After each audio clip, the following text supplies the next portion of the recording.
ਸ਼ਰਮਾ ਜੀ, ਖਬਰਾਂ ਦੇ ਵੱਲ ਆਈਏ ਤੇ ਸ਼ੁਰੂਆਤ ਕਰੀਏ ਕੇਜਰੀਵਾਲ ਤੋਂ। ਕੇਜਰੀਵਾਲ ਬਾਰੇ ਬਹੁਤ ਸਾਰੀਆਂ ਥਿਊਰੀਆਂ ਨੇ।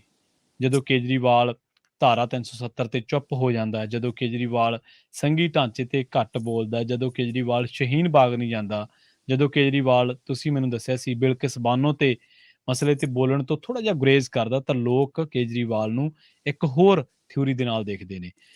ਹੁਣ ਕੇਜਰੀਵਾਲ ਨੇ ਲక్ష్ਮੀ ਤੇ ਗਣੇਸ਼ ਦੀਆਂ, ਲక్ష్ਮੀ ਜੀ ਤੇ ਗਣੇਸ਼ ਜੀ ਦੀਆਂ ਕਹਿ ਦਿੰਦੇ ਆਪਾਂ, ਫੋਟੋਆਂ ਛਾਪ ਕੇ RSS ਤੋਂ ਹਿੰਦੂ ਪੱਤਾ ਖੋਹਣ ਦਾ ਯਤਨ ਕਰ ਰਹੇ।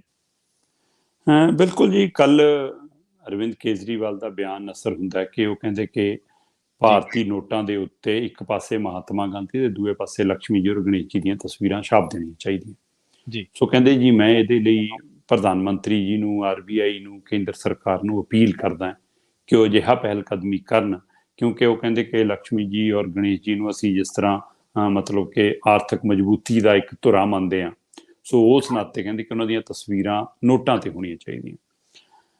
ਲక్ష్ਮੀ ਜੀ ਔਰ ਗਣੇਸ਼ ਜੀ ਦੀ ਪ੍ਰਤੀ ਆਸਥਾ ਇੱਕ ਹਿੰਦੂ ਧਰਮ ਦੇ ਵਿੱਚ ਜਾਂ ਹਿੰਦੂ ਮਾਨਤਾਵਾਂ ਦੇ ਵਿੱਚ ਜਾਂ ਦੇਵੀ ਦੇਵਤਿਆਂ ਵਜੋਂ ਉਹਨਾਂ ਦਾ ਵੱਡਾ ਸਥਾਨ ਹੈ। ਸੋ ਪਰ ਇਹਦਾ ਮਤਲਬ ਇਹ ਕਹਿਣਾ ਕਿ ਹਾਂ ਇਹ ਦੇਸ਼ ਦੇ ਵਿੱਚ ਨੋਟਾਂ ਦੇ ਉੱਤੇ ਉਹਨਾਂ ਦੀ ਤਸਵੀਰ ਆ ਜਾਵੇ, ਇਹ ਸੰਵਿਧਾਨਕ ਤੌਰ ਤੇ ਇੱਕ ਧਰਮ ਨੂੰ ਥੋਪਣ ਦੀ ਕੋਸ਼ਿਸ਼ ਹੈ ਜੀ।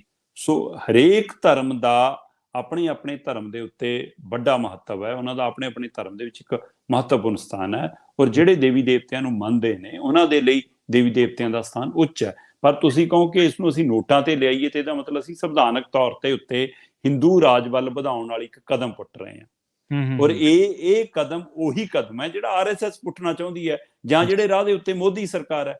ਸੋ ਇਸ ਲਈ ਮੈਨੂੰ ਲੱਗਦਾ ਕਿ ਇਸ ਨੂੰ ਦੋ ਪਹਿਲੂਆਂ ਤੋਂ ਸਮਝਣ ਦੀ ਲੋੜ ਹੈ ਕਿ ਅਰਵਿੰਦ ਕੇਜਰੀਵਾਲ ਇੱਕ ਤਾਂ ਆਪਣੇ ਆਪ ਨੂੰ ਇਹ ਸਾਬਤ ਕਰਨਾ ਚਾਹੁੰਦੇ ਨੇ ਕਿ ਭਾਈ ਅਸਲੀ ਹਿੰਦੂ ਤਾਂ ਮੈਂ ਹਾਂ, ਅਸਲੀ ਹਿੰਦੂਵਾਦੀ ਤਾਂ ਮੈਂ ਹਾਂ, ਅਸਲੀ ਮਤਲਬ ਕਿ ਹਿੰਦੂ ਧਰਮ ਨੂੰ ਫੈਲਾਉਣ, ਪ੍ਰਸਾਰ ਕਰਨ ਚ, ਪ੍ਰਚਾਰ ਕਰਨ ਚ ਮੇਰਾ ਯੋਗਦਾਨ ਹੈ। ਆੜ ਉਹ ਲੈਂਦੇ ਨੇ ਆਰਥਿਕ ਤੌਰ ਦੇ ਉੱਤੇ। ਉਹ ਕਹਿੰਦੇ ਜੀ ਇਸ ਮੌਕੇ ਦੇਸ਼ ਦੇ ਵਿੱਚ ਮਹਿੰਗਾਈ ਵੱਧ ਰਹੀ ਆ, ਆਰਥਿਕਤਾ ਸਾਡੀ ਡਿੱਗ ਰਹੀ ਆ, ਡਾਲਰ ਮਜ਼ਬੂਤ ਹੋਈ ਜਾਂਦਾ, ਨੋਟ ਸਾਡਾ ਕਮਜ਼ੋਰ ਹੋਈ ਜਾਂਦਾ, ਸੋ ਇਸ ਲਈ ਨੋਟ ਨੂੰ ਮਜ਼ਬੂਤੀ ਦੇਣ ਦੇ ਲਈ ਲక్ష్ਮੀ ਜੀ ਔਰ ਗਣੇਸ਼ ਜੀ ਦੀ ਫੋਟੋ ਛਾਪ ਦਿਓ। ਸੋ ਇਹ ਸਧਾਰਨ, ਉਹ ਕਹਿੰਦੇ ਜੇ ਉਹਨਾਂ ਦੀ ਫੋਟੋਆਂ ਹੋਣਗੀਆਂ ਤਾਂ ਨੋਟ ਦਾ ਮਤਲਬ ਕਿ ਵੈਲਿਊ ਵੱਧੂਗੀ। ਔਰ ਉਹ ਉਦਾਹਰਨ ਦੇਣ ਲੱਗਿਆ ਮਤਲਬ ਕਿ ਜਿਹੜੀ ਭਾਈਚਾਰੇ ਦਾ ਜ਼ਿਕਰ ਕਰਦੇ ਨੇ ਉਸ ਨੂੰ ਇਹਦਾ ਮਤਲਬ ਕਿੱਥੇ ਲਿਆਉਣਾ ਚਾਹੁੰਦੇ ਨੇ ਇਹ ਵੀ ਸਮਝਣ ਵਾਲੀ ਗੱਲ। ਉਹ ਕਹਿੰਦੇ ਇੰਡੋਨੇਸ਼ੀਆ ਮੁਸਲਿਮ ਆਬਾਦੀ ਵਾਲਾ ਮੁਲਕ ਹੈ, ਉੱਥੇ 2% ਹਿੰਦੂ ਭਾਈਚਾਰਾ, ਤੇ ਕਹਿੰਦੇ ਕਿ ਉਸ ਮੁਲਕ ਦੇ ਵਿੱਚ ਗਣੇਸ਼ ਜੀ ਦੀ ਫੋਟੋ ਛਪਦੀ ਆ ਤੇ ਫਿਰ ਭਾਰਤ ਚ ਕਿਉਂ ਨਹੀਂ। ਸੋ ਇਸ ਲਈ ਇੱਥੋਂ ਉਹਨਾਂ ਦੀ ਸਾਫ਼ ਸੋਚ ਸਮਝ ਆਉਂਦੀ ਆ। ਅਸਲ ਦੇ ਵਿੱਚ ਪ੍ਰਵੀਨ ਜੀ ਮੂਹਰੇ ਖੜੀਆਂ ਨੇ ਚੋਣਾਂ ਜੀ, ਤੇ ਅੱਜ ਦੇ ਟਾਈਮ 'ਚ ਕੇਜਰੀਵਾਲ ਜੀ ਜੋ ਵੀ ਬੋਲਦੇ ਆ ਉਹ ਚੋਣਾਂ ਨੂੰ ਧਿਆਨ 'ਚ ਰੱਖ ਕੇ ਬੋਲਦੇ ਆ। ਹਿਮਾਚਲ ਦੇ ਵਿੱਚ ਜਿਸ ਕਦਰ ਦੇਵੀ ਦੇਵਤਿਆਂ ਦੀ ਪੂਜਾ ਹੁੰਦੀ ਹੈ, ਦੇਵਨਗਰੀ ਵਜੋਂ ਮਤਲਬ ਜਾਣਿਆ ਜਾਂਦਾ ਹਿਮਾਚਲ, ਉਸੇ ਤਰ੍ਹਾਂ ਗੁਜਰਾਤ ਦੇ ਵਿੱਚ ਜਿਸ ਕਦਰ ਪੇਂਡੂ ਭਾਈਚਾਰਾ ਮਤਲਬ ਗਰੀਬ ਭਾਈਚਾਰਾ ਵੱਡੀ ਤਾਦਾਦ ਦੇ ਵਿੱਚ ਆ, ਤੇ ਉੱਥੇ ਜਿਹੜਾ ਹਿੰਦੂ ਭਾਈਚਾਰਾ ਉਹ ਵੀ ਦੇਵੀ ਦੇਵਤਿਆਂ ਨੂੰ ਜਿਸ ਕਦਰ ਮਤਲਬ ਕਿ ਸ਼ਰਧਾ, ਉਹ ਕਈ ਵਾਰ ਮਤਲਬ ਕਿ ਸ਼ਰਧਾ ਅੱਗੇ ਤੱਕ ਚਲੀ ਜਾਂਦੀ ਹੈ, ਉਸ ਤਰ੍ਹਾਂ ਜਿਵੇਂ ਮਾਨਤਾ ਦਿੰਦੀ ਆ, ਤਾਂ ਉਹਨਾਂ ਲੋਕਾਂ ਦੇ ਵਿੱਚ ਘਰ ਕਰਨ ਦੇ ਲਈ ਇੱਕ ਵੱਡੇ ਹਥਿਆਰ ਵਜੋਂ ਇਸ ਨੂੰ ਸਮਝਣ ਦੀ ਲੋੜ ਹੈ ਕਿ ਮੈਂ ਹੁੰਦਾ ਤਾਂ ਮੈਂ ਤਾਂ ਨੋਟਾਂ ਦੇ ਉੱਤੇ ਵੀ ਹਿੰਦੂ ਦੇਵੀ ਦੇਵਤਿਆਂ ਦੀ ਫੋਟੋਆਂ ਛਾਪ ਦਿੰਦਾ। ਭਾਰਤ ਸਰਬ ਸਾਂਝਾ ਮੁਲਕ ਹੈ ਜੀ, ਭਾਰਤ ਲੋਕਤੰਤਰਿਕ ਤਰੀਕੇ ਨਾਲ ਚੱਲਣ ਵਾਲਾ ਮੁਲਕ ਹੈ। ਮੈਨੂੰ ਆਪਣੇ ਘਰੇ ਆਜ਼ਾਦੀ ਹੈ, ਮੈਨੂੰ ਆਪਣੇ ਧਾਰਮਿਕ ਸਥਾਨ ਤੇ ਜਾ ਕੇ ਆਜ਼ਾਦੀ ਹੈ ਕਿ ਮੈਂ ਕਿਹਨੂੰ ਮੰਨਣਾ, ਕਿਹਨੂੰ ਪੁੱਜਣਾ ਜੀ। ਸੋ ਪਰ ਜਦੋਂ ਕੋਈ ਤਿਥ ਤਿਉਹਾਰ ਆਉਂਦਾ ਹੈ, ਕੋਈ ਬੜਾ ਦਿਹਾੜਾ ਆਉਂਦਾ ਹੈ, ਤਦ ਉਸ ਗੁਰੂਆਂ, ਪੀਰਾਂ, ਸੰਤਾਂ, ਮਹਾਂਪੁਰਸ਼ਾਂ, ਦੇਵੀ ਦੇਵਤਿਆਂ ਦੀ ਯਾਦ ਦੇ ਵਿੱਚ ਅਚੇਚੇ ਤੌਰ ਤੇ ਸਿੱਕੇ ਪ੍ਰਕਾਸ਼ਿਤ ਹੁੰਦੇ ਨੇ। ਮਾਤਾ ਵੈਸ਼ਨੋ ਦੇਵੀ ਦੇ ਸਿੱਕੇ ਮਿਲਦੇ ਨੇ ਸਾਨੂੰ ਪ੍ਰਸ਼ਾਦ ਦੇ ਰੂਪ ਦੇ ਵਿੱਚ। ਸ਼੍ਰੀ ਗੁਰੂ ਨਾਨਕ ਦੇਵ ਜੀ ਦੇ 550 ਸਾਲਾਂ ਤੇ ਗੁਰੂ ਨਾਨਕ ਦੇਵ ਜੀ ਦੀ ਯਾਦ 'ਚ ਸਿੱਕੇ ਛਾਪੇ ਗਏ ਨੇ। ਸੋ ਇਸੇ ਤਰ੍ਹਾਂ ਹੋਰ ਸਮਿਆਂ ਦੇ ਉੱਤੇ ਸਮੇਂ ਉਹ ਯਾਦਗਾਰੀ ਸਿੱਕੇ ਆਉਂਦੇ ਰਹਿੰਦੇ ਨੇ, ਪਰ ਉਹ ਪ੍ਰਸ਼ਾਦ ਰੂਪ ਦੇ ਵਿੱਚ, ਯਾਦਗਾਰ ਦੇ ਰੂਪ 'ਚ ਸਾਹਮਣੇ ਆਉਂਦੇ ਨੇ, ਨਾ ਕਿ ਉਹਨੂੰ ਕਰੰਸੀ ਵਜੋਂ ਚਲਾਉਣ ਦੇ ਲਈ ਜੀ। ਸੋ ਇੱਥੇ ਇਹ ਕਹਿੰਦੇ ਜੀ ਮੈਂ ਨਵਾਂ ਖਰਚਾ ਨਹੀਂ ਪਾ ਰਿਹਾ। ਕੇਜਰੀਵਾਲ ਜੀ ਕਹਿੰਦੇ ਮੈਂ ਨਹੀਂ ਕਹਿੰਦਾ ਕਿ ਪੁਰਾਣੇ ਨੋਟ ਸਾਰੇ ਵਾਪਸ ਲਓ, ਮੈਂ ਇਹ ਕਹਿਣਾ ਕਿ ਹਰ ਮਹੀਨੇ ਜਿਹੜੇ ਨੋਟ ਛਪਦੇ ਨੇ ਹੁਣ ਉਹਨਾਂ ਦੇ ਉੱਤੇ ਫੋਟੋ ਛਾਪਣੀ ਸ਼ੁਰੂ ਕਰ ਦਿਓ ਤਾਂ ਕਿ ਉਹ ਚੱਲਣ 'ਚ ਆ ਜਾਣਗੇ, ਹੌਲੀ ਹੌਲੀ ਆਪਣੇ ਆਪ ਉਹ ਹਰ ਘਰ 'ਚ ਆ ਜਾਣਗੇ। ਤੇ ਉਹ ਤੋਂ ਬਾਅਦ ਕਹਿੰਦੇ ਫਿਰ ਕੱਲ ਨੂੰ ਇਹ ਅਪਮਾਨ ਵਾਲਾ ਮੁੱਦਾ ਬਣ ਜਾ ਕਰਨਾ, ਪ੍ਰਵੀਨ ਜੀ, ਇੱਕ ਨਵਾਂ ਵਖੇੜਾ ਖੜਾ ਹੋ ਜਾਣਾ।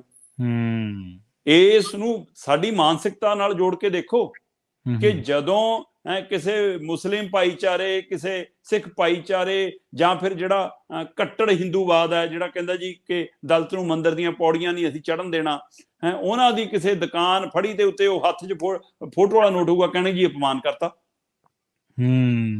ਤੇ ਜੀ ਇਹ ਤਾਂ ਮੀਟ ਦੀ ਦੁਕਾਨ ਤੇ ਚੱਲ ਗਿਆ ਜੀ ਨੋਟ, ਇਹ ਅਪਮਾਨ ਹੋ ਗਿਆ। ਇਹ ਤਾਂ ਦਾਰੂ ਖਰੀਦ ਲਈ ਜੀ ਇਸ ਨੋਟ ਦੀ, ਇਹ ਅਪਮਾਨ ਹੋ ਗਿਆ। ਫਿਰ ਇਹ ਕਦਰ ਕੇਜਰੀਵਾਲ ਜੀ ਨੇ ਸੋਚੀ, ਫਿਰ ਉੱਥੇ ਇੱਕ ਨਵਾਂ ਬਖੇੜਾ ਜਿਹੜਾ ਖੜਾ ਹੋਣਾ। ਸੋ ਨੋਟ ਤਾਂ ਕੋਠਿਆਂ ਦੇ ਵੀ ਚੱਲਣੇ, ਇਹ ਜੀ ਨੋਟ ਸ਼ਰਾਬ ਦੀ ਦੁਕਾਨ ਤੇ ਵੀ ਚੱਲਣੇ, ਬਿਲਕੁਲ ਚੱਲਣਾ, ਠੀਕ ਹੈ ਨਾ। ਨੋਟ ਫਿਰ ਰਿਸ਼ਵਤ ਲੈਣ ਲਈ ਵੀ ਚੱਲਣਾ। ਆਹੀ ਮੰਤਰੀ ਸੰਤਰੀ, ਚਾਹੇ ਤੁਹਾਡਾ ਜੈਨ ਹੋਵੇ ਤੇ ਚਾਹੇ ਪੰਜਾਬ ਵਾਲਾ ਤੁਹਾਡਾ ਵਿਜੇ ਸਿੰਗਲਾ ਹੋਵੇ, ਚਾਹੇ ਕਾਂਗਰਸੀਆਂ ਦੇ ਲੀਡਰ ਹੋਣ, ਚਾਹੇ ਭਾਜਪਾਈ ਲੀਡਰ ਹੋਣ, ਚਾਹੇ ਆ ਹੁਣ ਨਵਾਂ ਫਸਿਆ ਕਹਿੰਦਾ ਜੀ ਮੇਰਾ ਆਪਣਾ ਹੀ ਟੈਚੀ ਸੀ, ਗੱਡੀ ਉਹ ਬਦਲੀ ਆ, ਟੈਚੀ ਨਹੀਂ ਬਦਲਿਆ, ਬੈਗ ਆਪਣਾ ਹੀ ਘਰੋਂ ਲੈ ਕੇ ਆਇਆ ਸੀ ਉਹ ਜਿਹੜੀ ਰਿਸ਼ਵਤ ਦੇਣ ਆਇਆ ਪੰਜਾਬ ਦਾ ਸੁੰਦਰ ਸ਼ਾਮ ਅਰੋੜਾ। ਸੋ ਫਿਰ ਉਹ ਕਹਿਣਗੇ ਦੇਖੋ ਜੀ ਰਿਸ਼ਵਤ ਵਿੱਚ ਵਰਤੀ ਜਾਂਦੀ ਹੈ ਮਾਤਾ ਲక్ష్ਮੀ ਵਾਲੀ ਫੋਟੋ ਤਾਂ। ਸੋ ਫਿਰ ਉਹ ਨਵਾਂ ਅਪਮਾਨ। ਸੋ ਇਸ ਲਈ ਕੇਜਰੀਵਾਲ ਨੂੰ ਆਉਣ ਵਾਲੇ ਇਹਦੇ ਅਸਰ ਤੋਂ ਕੋਈ ਮਤਲਬ ਨਹੀਂ।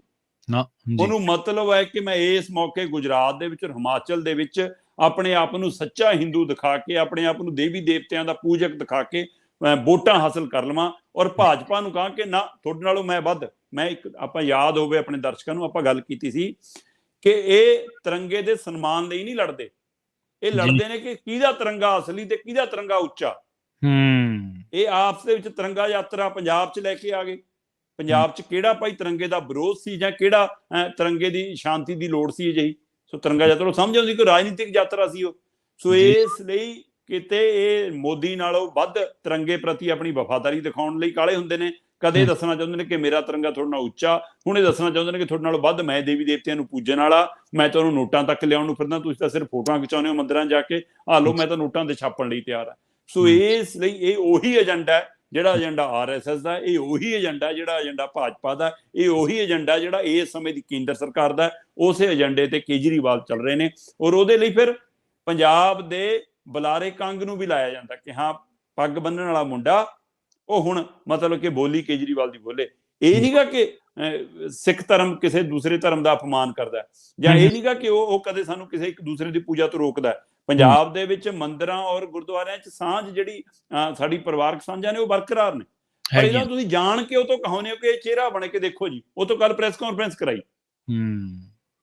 ਸੋ ਇਸ ਲਈ ਇਹ ਸਾਰੀਆਂ ਇਹਨਾਂ ਦੀਆਂ ਚਾਲਾਂ ਸਿਰਫ ਤੇ ਸਿਰਫ ਉਸੇ ਏਜੰਡੇ ਵੱਲ ਅੱਗੇ ਵਧਣ ਲਈ ਹੈ ਕਿ ਕਿਤੇ ਮੈਂ ਮੋਦੀ ਦੀ ਕਿਸੇ ਤਰ੍ਹਾਂ ਥਾਂ ਲੈ ਲਵਾਂ, ਮੈਂ ਪਸੰਦ ਬਣ ਜਾਵਾਂ RSS ਦੀ, ਜਾਂ ਫਿਰ ਜਿਹੜੇ ਲੋਕ ਰਾਜਨੀਤਿਕ ਧਿਰਾਂ ਕਹਿੰਦੀਆਂ ਨੇ ਕਿ ਕੇਜਰੀਵਾਲ B ਟੀਮ ਵਜੋਂ ਕੰਮ ਕਰਦੇ ਨੇ, ਇਹ ਉਹਨਾਂ ਗੱਲਾਂ ਦੇ ਉੱਤੇ ਮੋਹਰ ਲਾਉਣ ਦੀ ਕਵਾਇਦ ਹੈ। ਜਦੋਂ ਘੱਟ ਗਿਣਤੀਆਂ ਤੇ ਹਮਲਾ ਹੁੰਦਾ, ਜਦੋਂ ਮੁਸਲਿਮ ਭਾਈਚਾਰੇ ਦਾ ਮੁੱਦਾ ਆਉਂਦਾ, ਤਦ ਕੇਜਰੀਵਾਲ ਦੀ ਜੀਭ ਕਿਉਂ ਨਹੀਂ ਚੱਲਦੀ, ਤਦ ਕੇਜਰੀਵਾਲ ਦੇ ਮੂੰਹ ਤੇ ਜਿੱਪ ਕਿਉਂ ਲੱਗ ਜਾਂਦੀ ਹੈ, ਤਦ ਨਹੀਂ ਬੋਲਦੇ। ਚਾਹੇ ਤੁਸੀਂ ਜਿਵੇਂ ਗੱਲ ਕੀਤੀ ਸ਼ਾਹੀਨ ਬਾਗ ਵਾਲਾ ਮਾਮਲਾ ਤੇ ਧਾਰਾ 70 ਵਾਲਾ ਮਾਮਲਾ, ਬਾਨੋ ਵਾਲਾ ਮਾਮਲਾ, ਉਸ ਮਾਮਲੇ ਤੇ ਕੇਜਰੀਵਾਲ ਨੂੰ ਕੁਛ ਨਹੀਂ ਨਜ਼ਰ ਆਉਂਦਾ।